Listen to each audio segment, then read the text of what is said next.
to meet in person before the pandemic at this wonderful festival, Castelier. So we see each other. We didn't know we will go in this worldwide pandemic, but we know that at some point we will connect at this moment. Yeah, I remember last year at Castelier, it was literally days before the world got shut down, at least on the North American side. And we were all there having fun, watching amazing puppetry shows. And then who knew that a week on from then, we will all be in lockdown, and a year later, we will still be locked down. Oh, I have my mask, sanitizer, everything is back there. We are socially distanced. I'm the only person in here. Good to mention. That's good. And I do the podcast from home, so I'm curfew. We have to go to bed in Montreal at 8 to be home. But I'm home, so that's good. Also, I want Andrea. I want you to introduce yourself to the community who are watching. I always like when the puppeteers tell his story. So where you from, and how you get into puppetry. So I am originally from Slovenia, which is this teeny tiny country of 2 million people that is between Austria to our north, Croatia to south, Italy to our west, and Hungary to east. So it's like in the middle of Europe. So I was born and raised there, and a tradition there is that when you're in school and kindergarten and preschool, because we have state-run puppetry repertory theaters, these puppeteers come to schools and kindergarten. And that is how I first got introduced with puppetry, actually. There was this super popular show that played for like 30 years in Slovenia, the same show, and every child in the last 30 years have seen it. It was about this couple and a ball that they had, and it was a magic ball, and at some point of the show, all kids have to blow in order to help the ball to escape from some dragon. I know it's a very odd plot. I won't go into that. I still remember that we were all like blowing our lungs out and be so involved in the show. So that was the first venture into the world of puppetry, probably something when I was like 4. And it speaks to how important it is to have puppetry in schools. It's huge, very important. Yeah, and I want to ask you, because right from the bat, I want to know the difference because you have studied theater and you become a director. You have studied in Canada, but you study also in Slovenia. I want to just ask you the difference that you observe from the different theater culture between the both countries. In Slovenia, we have state theaters that have actors who are employed full-time. Uh-huh. And that's their job, like being a doctor or a nurse or a teacher. You just 9 to 5, or in the morning and the evening, that's our schedule, come and work. And directors, we travel around from one theater to another and do projects in different theaters. The theater is a venue, but it has full-time staff that is a part of that theater. And as a part of that theater, the theater produces a season, and then shows stay on the repertory for more than 1 year. So minimum 1 year, but usually more. They don't play every night after they open, but let's say 3-4 times a month. So one night you can watch, let's say, Pinocchio. The next night you're watching Warhorse. The third night you're watching something else. So it rotates in that way. And as part of that, they also tour to schools because they have an ensemble that's in-house all the time. So we have 2 state puppet theaters, the Ljubljana Puppet Theater and Maribor Puppet Theater. And they play about anywhere between 380 and 400 shows a year. Whoa, that's a lot. It is. That's so cool. That's so different than in Canada. And even like people could maybe tell how it is in their country, but to be full-time like puppeteer, full-time actor, a full-time performer, it's kind of it's so cool. Yeah, so that's different than in Canada, where we're project-based, right? Yeah. Where a group of people gets together and we start working on a project. First there are ideas, then we're experimenting, then we're building, and then the show opens and closes, or it tours to different festivals in different theaters around the world. Mm-hmm. It's a different model. Wow, that's good. Thank you for this kind of like compare moment. It's so interesting. And I always ask the deep question of the Puppet podcast. So are you ready, Andrea, for those deep questions? Sure, of course. Yeah, and you have friends who support. Here we have RD who is the say, wow, Andrea, one of my dear friends and heroes. So that's so cool. Yeah, the first question is the why. Like, what makes the art of puppetry an art that you cherish? It is a really difficult question, and I see why this is a question. That's the first question of the Puppet Podcast. Boom. There's something magical about a puppet. You know how it can be more human than a human, and it's present everywhere around the world. You have puppets in every continent. Every culture has puppets, and as an art form, it goes all the way back to the caves where people sat around the fire, and they probably first observed that if you put your hand in certain other shapes, that the shadows on the wall resemble something else. So for me, puppetry, it has something magical on it. Like if I want to go really philosophical about it, I'd say that it reminds me of Plato and his story about the cave, how there is reality outside of the real reality. But quintessentially, when you have actors on stage and a puppet, you cannot take your eyes away from the puppet. So it has its own charm. It has something in it that it carries no matter where you are. It's just wonderful. Yes, and to direct puppet, it must be back because I was doing some experience last week, and I was remembering, and maybe you can tell me who said this thing. I was thinking it was Jim Henson, but the three hardest thing to put on stage are kids, animals, and puppets. Yes, it's very true. I don't remember who said it, but with puppets, it's because, you know, your actor can do anything that you'll ask them or close to anything. Yeah. With puppetry, that's not really quite the thing. You have to think ahead before you build them. So as a director, when you're thinking conceptually about the show, in the human theater, you can improvise. You know, if you'll ask a simplest thing to an actor, like sit down, they can sit down. 99.9% of the actors can do that. A puppet, unless you thought of the actions that the puppet needs to do and you've pre-designed and built into them, they won't do that no matter how much you try. So there's this technical aspect of when you have to plan, but there's also the things that humans cannot do and puppets can do.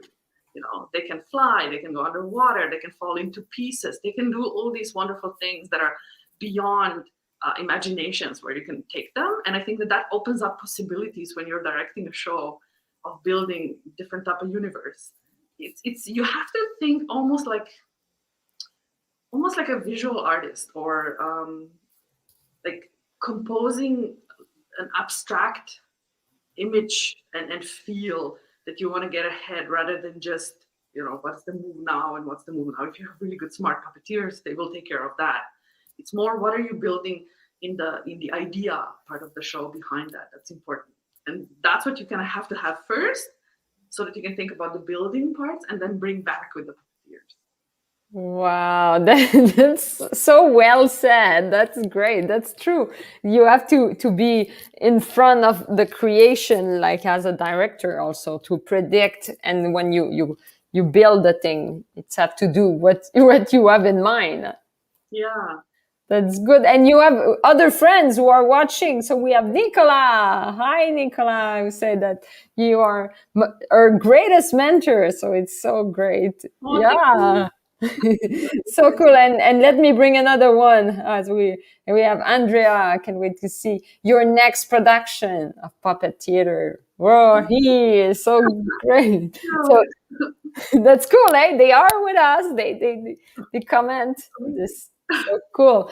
And Andrea, let me ask you the next one is the crush moment. So you talk about the kindergarten, the school show. Maybe you have a crush moment where you decide you want to become a director of puppetry. Maybe it's in Canada, maybe in Slovenia. I want to know your crush moment. That's an easy question. That was the first time I have ever seen Japanese bunraku puppets.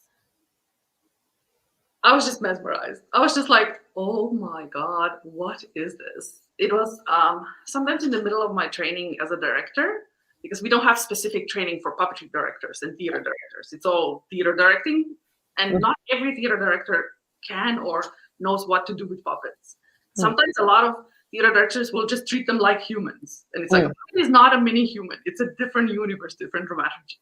Yeah. So there was a Japanese artists came over to our town because we have a festival there, and they presented bunraku puppets, and part of that was also a workshop of how they operated, how they work, and then they did a show, and I was just mesmerized. I was sold immediately. It was something so profoundly beautiful, and then I started reading into it, and this idea of picking up an object and giving it life, I was just, love at first sight. Yeah, and those Japanese like must have those tradition, as we know what is the culture of bunraku puppet. So you were immersed in that also. Not immersed per se, because it's rarely available around there, but luckily there was some materials, and I was very inventive into trying to get my hands on any book possible, speak with any person that was around. I started tracking festivals in the surrounding countries and going to see what was going on there. And luckily the puppeteers in Slovenia do various different techniques, so they're not limited to just marionettes or just Sicilian rock puppet or hand or stick. So they've done bunraku as well. And I incorporate in my shows that I direct. I really like bunraku puppet because it can be a fast puppet to operate, and my shows are very dynamic usually. And I find that each puppet has its own speed, its own genre and style that fits it. Like if you're trying to force a marionette to be fast, it's just gonna get all tangled. It's just gonna be jumping up, and it's not really. You're not taking the technique out of what that puppet can do. It's better if you're slow and patient with the marionette, because then you can control each move, each string properly. But if you want an action-packed show, like anything to do with battles, bunraku is your puppet because it can do anything. It's going to be an interesting choreography of the puppeteers, because each bunraku puppet has 3 people that operate the puppet. So getting 3 people and another 2 people and more. Like once you have 3 puppets, there's 9 people and a lot of limbs that are falling one over another. So there's like a double choreography of the puppet work, and then of the people, who goes under who, and which leg goes under what, and which arms goes under what. It's a fun experience. Yeah, it must be fun to direct. Okay, let's solve this. Okay, so the leg first. Okay, kick in the face. Okay, a lot of knee pads. True. Good. It's brilliant. And yes, let me bring some people also communicate admiration towards you, Andrea. Like little tired. It's 2 a.m. Yeah, fighting exciting. Love from Black Forest. Yeah, so cool. It's your friend. I'm so happy to bring them. And we have Amy who say everyone. Yeah, the bunraku. She agree. Amy agree on bunraku puppet. So cool. And it's so interesting to ask the next question to you from the director perspective. The field of study. I always ask, in your opinion, what would be the best field of study for someone to become a puppeteer? And you have observed maybe different kind of artists. What you feel is a good puppeteer and good training for them? For a puppeteer, usually they're actors. That's the most classic path to puppetry. There are schools around the world where you can study puppetry specifically. I find that people being dancers can also be useful, especially for certain techniques, because they can, like for bunraku, having dancers is really useful. But actors, really good. Circus artists, I think super, super useful for becoming a puppeteer as well. It will depend slightly whether someone wants to be a creator, so make their whole show and develop the show, or if they just want to be a performer in someone else's development. So that will be dependent. If they want to be a creator, oh, there's so many different paths. You could study philosophy and end up in puppetry. Like people have done that. Or if you're more inclined toward exploring the materials and building of puppetry, then the great path is to just be a carpenter. I've also known people who've come from carpentry or just making, they were just good in making things with their hands. And they just started building and putting parts together and playing around with what works. And those are all good paths to do. That's so cool. That's true, that puppetry is a wide open field and you can come from every path and you will find your spot into it, because we need a lot of people. Yeah, like there's so many people involved, right? You have to build the puppet, there's the conceptual part, then there's the actual playing part. So it's like at least 3 different universes. Yeah, totally. And I want to know your definition of a puppet. And I want to know also, you have done some manipulation also on, like, to be a good director. You have your own definition, but you try also object, right? Very rarely. Okay. It will depend. Some people yes, some people no. I'm like a typical director, so I very rarely step on stage, especially because my training was actually that if you step on stage and do the things that performers are supposed to do, that's insulting to the performer. So we were literally trained of like, no, you sit on the other side. If you cannot communicate your idea to the performer, you're doing a bad job. The idea was that you as a director need to help stimulate the imagination of the performer, and it kind of becomes a dialogue. A performer will suggest things, and you're like the audience member looking what works and what doesn't, because the performer can't see themselves at the same time. Yeah. So that was the take on it. But in terms of what is a puppet, for me, anything is a puppet that is not alive. To say it that way. So anything that's an object, anything that's not alive, and we move it, which to animate, we give it soul, that's a puppet. So it can be a stone, it can be a pencil, it can be a tissue, it can be a plastic bag, it can be, a beautifully carved puppet. All of that is a puppet. Yeah, that's open. In fact, even a robot is a puppet. I want to hear you on that, because I get those like debates sometimes, CGI or robot or animation. I want to hear you from your perspective about robot and puppetry. Well, like around New Year's, there was this video that was super popular with the dancing robots from Boston Dynamics. Yeah. And if you take a look at the way how those robots are constructed, or like lately in the last 10 years where the development of the robots has gone, they have joints done in the same way as puppets do. It's like a round joint. That's cool. They're, of course, powered by servo motors, but we've had servo motors incorporated in puppetry, going back 20 years. Like Lion King has all of those puppets that are supported by servo motors. So robots are definitely puppets, because like, based on my very basic definition of like, it is an object that is now moving, it is given life. They're not necessarily always artistic, but like technically they are a puppet. They're an inanimate object that is moving. I love this nuance, like the fact that it's not artistic maybe, but it's a puppet. Yeah, like your Roomba, it's going around doing this thing in the apartment if you have a vacuum cleaner that's electric. Yeah, you have a little puppet. I remember to see like, those robots who cut the grass in Europe.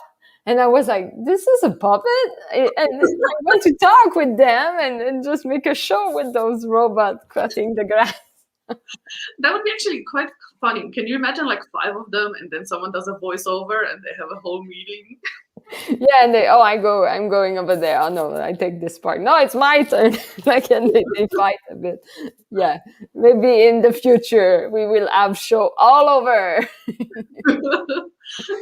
Yes. So let's go to the next question. It's always deeper and deeper, but I want to ask you as an artist with your own career, what is your big goals? Like something you want to achieve. You say, I want to put that show together. I want to play in that place. Maybe you have a goal for your career.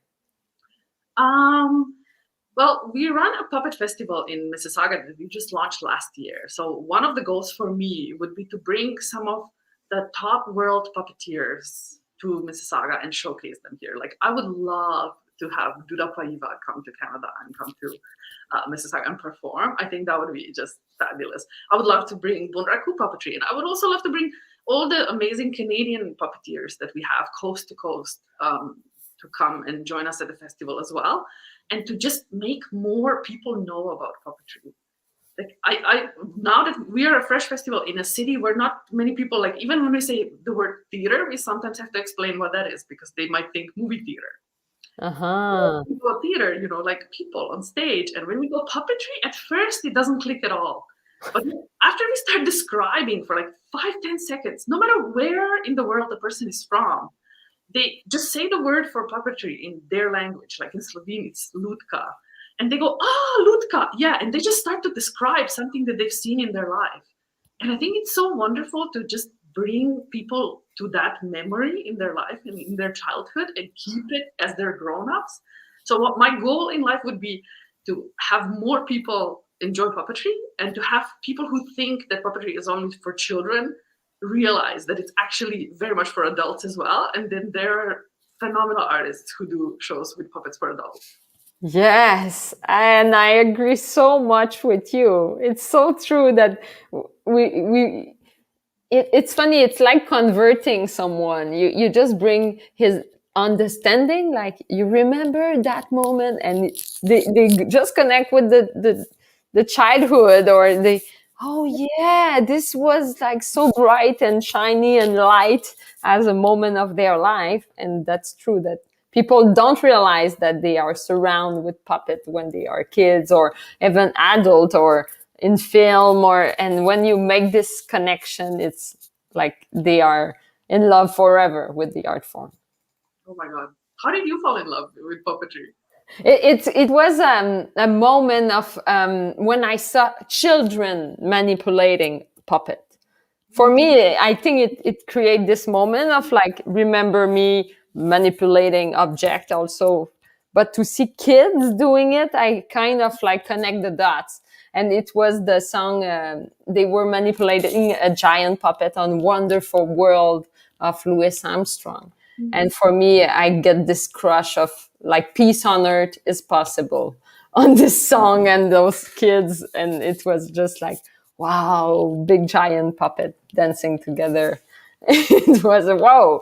So yeah, those crush moments are key. And I feel when we share it with others, it makes them also like, oh yeah, wow, okay, this is passion in action. So this is cool. And it's really interesting what you say, because in puppetry you usually need more people involved. Like it's theater in general and puppetry, they're both art forms where you cannot really do it just yourself. And that communal factor, I think it really connects people. Yeah, it's like needed civilizationally, because we're like in the last 10 years became so obsessed with like I and a selfie and me and mine. And these art forms, they do something else for people, because it's, like how you described, there's children who are all operating this big puppet. It's like we human beings, we are operating our society and the world or the climate or whatever problem there is in the world. Only everyone together can solve it, not one person doesn't have the answer. Yes, I feel, and it's funny because those like Royal Deluxe or La Machine, like those big giant stuff, make people realize stuff. It's from the art form. You just see the art form and you're realizing about yourself, about the world, just by seeing it. So I feel it's true that it's really, really powerful. Yeah, I want to bring another question. Oh yeah, here we have people watching from Mexico, and yes, the robot, the Ruans Julio said that the robot and animatronic and CGI are puppet. Haha, yes.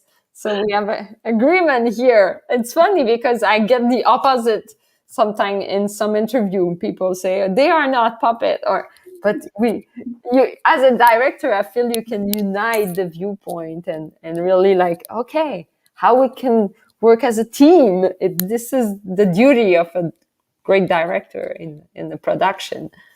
That's definitely the case. And hola, Julio, gracias. Thanks. My definition of a director, and that comes to the community, is that a director is like glue. If you're making a chair, you don't want to see glue on that chair. That's the worst thing that can happen. You can get your pants stuck on it, or it looks really ugly. So you can see the beautiful elements of the chair. You want to see the legs, you want to see the seat, you want to see the back. So that's the actors and the designers and the makers and the technicians and the people everywhere around making that show. But the director is just keeping all of these pieces together. But it's incredible. And the more you can achieve that, the more you can basically empower the people that you work with and have them carry that. That's when you've achieved your goal. Yes, so true. That's so true. And I want to go on like with you on that. I want to ask you, where do you see puppetry in 10 years? I hope everywhere, because I think it's really coming up and having a big new revival and a trend. Like becoming more and more popular. You're mentioning the Guadeloupes, which are everywhere around the world. There's more and more people finding puppetry and getting involved with them.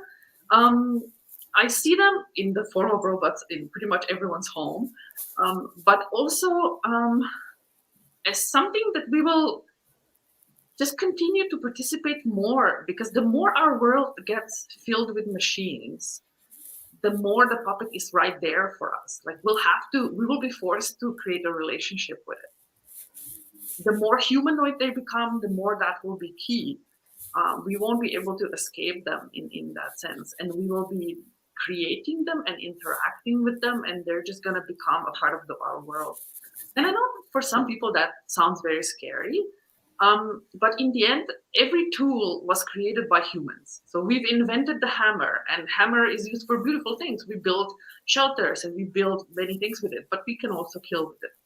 So every tool, a robot is just a tool. It will be able to make great things, and it will also be not so great. That's part of our two sides as humans. So I think that puppets will be everywhere. I think that's unstoppable. Now in the art form, well, they're going to go even further, because the world is becoming a global village where we speak so many languages, and there is people from all around the world, especially in Canada. And in puppets, you cannot rely on the text. You have to be visual. So it's the perfect art form that can go across cultures, because I can understand a puppet show from Japan, or a puppet show from Mexico, or a puppet show from Spain, or from Finland, even though I wouldn't speak the language. It has to be visual. And I think that the puppets are going to be more and more important every day, especially the non-speaking puppets. Wow. You are a philosopher. That's really, really interesting to hear you. I could like stay all night to speak in those terms, because you are so a visionary, and like in French we say visionnaire. You see Thank you.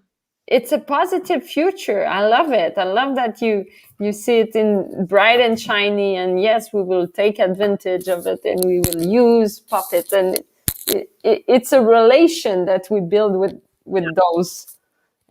It's philosophy at the same time, and for sure it will influence stage, and we will see on stage some of those philosophy brain stuff going on.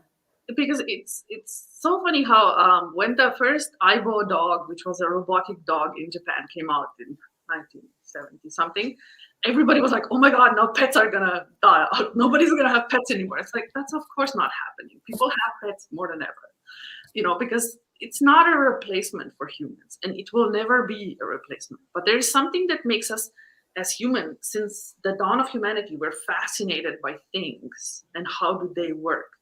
And I think that the very fact of what makes us human and what set us as humans on this path towards building cities and plumbing, everything that we've made and achieved so far, and medicine, is because we've taken a thing and looked at it and went like, what else can it do? And that's a puppet. So for me, a puppet connects to an idea. The moment when I take an object and I start to play around with it, that's creation. And it's animation comes from the word anime, soul. So I think it's the driving force behind what makes us human, what makes us advance, make the next step. So I think the puppets have always been part of everything we do and are always gonna be. Yay, so beautiful. And as you are my first director that I interview who are like specialize in puppetry, or like you have a lot of love for this art form, I want to ask you, when you recruit puppeteers, or when you want to work with puppeteers, or you are like you cast shows for your festival, what are you looking for? Like, what is a good advice for puppeteers if you want to work with you, or for a director in general? For a puppeteer, the important traits are: don't be selfish. It's about the puppet, not about you. That's the difference in acting. The focus is not on you, the focus is on the puppet. Be patient. It takes a lot of time, and be precise. I think that precision, just a simple thing like opening mouth and at what vowel it's open and at what vowel is closed, it's a lot of technique. It's like practicing the piano. So it will depend, always how much time do you have, who are you hiring, how much experience they have in the field. Like that will always depend on the producer. But like if someone would like to pursue a career path on that, I would highly recommend going and doing masterclass with people around the world, learning about marketing. You guys are doing awesome things about marketing. Today it's so important that you figure out how are you going to get your skill out there. So YouTube is a great way to do that. And just, taking a small piece of paper and playing with that and recording and have that out there. And then watching it and seeing precisely, okay, where did I make a mistake in here? And going back and redoing it and actually recording that whole process, because I think it's kind of fun to see behind the scenes in that way. So those precision, being not self-involved, and being patient, I think are the three most important traits for a puppeteer for me. Yay! Yeah, so that's a good advice. I feel we can send it to the world and say, oh yeah, let's be patient and work towards others and reaching out. That's so cool. And I don't know, we didn't get the chance to talk about that before the interview. Do you have, like, for the conclusion, I always ask if you have something visual to show us. So I don't know if you prepare something or we're in lockdown and all of that now, so I have not access to any puppetry and stuff like that. But I've brought something else, which is this wonderful paper crane, which I can show. Yeah. Which is a puppet in its own, almost like it would be able to move, but not in this particular version. So this was made for our first group of emerging artists that we worked with in the summer. And we've done all sorts of different things, and they've been learning about all sorts of different genres around the world, including puppetry. So that is my friend, the crane, who is sitting with me here today. Yeah, and it's the name of your company also. It's have a connection also. Yes, it is. It's the Crane Creations Theater Company, because cranes are birds that are migratory. They live on all different continents, and we're kind of like that. We're a company of people from around the world. We speak many languages in our company. We are first-generation Canadians and immigrants and people who've come from all different walks of life. And Crane is also that building crane. Uh-huh. We're building a puppetry festival, and we're building the first professional company in a city of 800,000 people. So it's a lot of building to do, right. Yay! You say yes, but you will make it. It will be wonderful. I can't wait to meet you in person and go to see this festival. It's not that far from Montreal. It's Very true. And it's not that far time-wise as well. So our festival is always in March. We are in the second week of March, and we would normally be having a very nice international company from around the world, but we cannot travel right now because of COVID. But hopefully in 2022 and 2023 and 4 and we're going to be able to host artists from around the world. So we have our call for artists that's going to be coming out in the next few days. So make sure that you check back on our website and our Facebook. It's cranecreations.ca. And of course, follow us on Instagram or on Facebook. We have a lot of opportunities for emerging artists and for puppeteers as well. The festival presents professional puppeteers from around the world. And as I mentioned before, we understand the idea of puppetry as a rather broad form. So it's an interesting event to be a part of. And this year we're virtual, of course. We're all in this these days. Yeah, so we can see stuff on your website as virtual performance, and you have stuff online. So it's not this weekend, in few weekend. So yes, we're starting March 13th, and we're done on March 15th. There's some shows, there's some meetups with other puppeteers, there's some workshops about different professional things. There's something for pretty much anyone. That's so cool. That's I want to see it. It's so everyone tune on this. It will be so awesome. Andrea, let me bring a little comment from the crowd. We have here we have Jorge who say, I agree. Like it's funny. It's from what we were talking about, like children. So cool. And we have Felix also who say we have to. Right, national theater. That's good. Let's do it. Puppet and robot. Thank you, Felix, for this comment. I 100% agree, Felix. Yeah. So, Andrea, I want to say thank you for your time and passion, and it's so cool to have your vision on the show. And yes, thank you. Thank you, Caroline, and thank you, Eli. Eli is behind the camera. He's the magic that makes all of this happen. And thank you for being here for us. Like, you're bringing the puppetry community from around the world together. Like, look, we are from Germany at 2 a.m. We're from Mexico. Like, that is what can happen in puppetry. We are all holding the rods and having the puppets going. So thank you for doing the Puppet Podcast. It's an amazing community. Thank you so much. Yes, we do it with passion. So we appreciate those comments. It's so cool. Yes, we have Felix who say thanks also. Yeah, thank you so much. So Andrea, I have to remove you from the screen. We push the screen like this. But stay in the virtual studio. Yes, we will chat after. Everyone, thank you for the show. Yeah, we have Virginia. I would say really cool discussion. That's true. Yes, we have so much fun at the podcast talking about this passion of puppetry. So yeah, if you are a puppeteer and you want to maybe have some tools about marketing and promotion, branding and stuff, we offer those coaching calls. So you can call us, and the address is our website.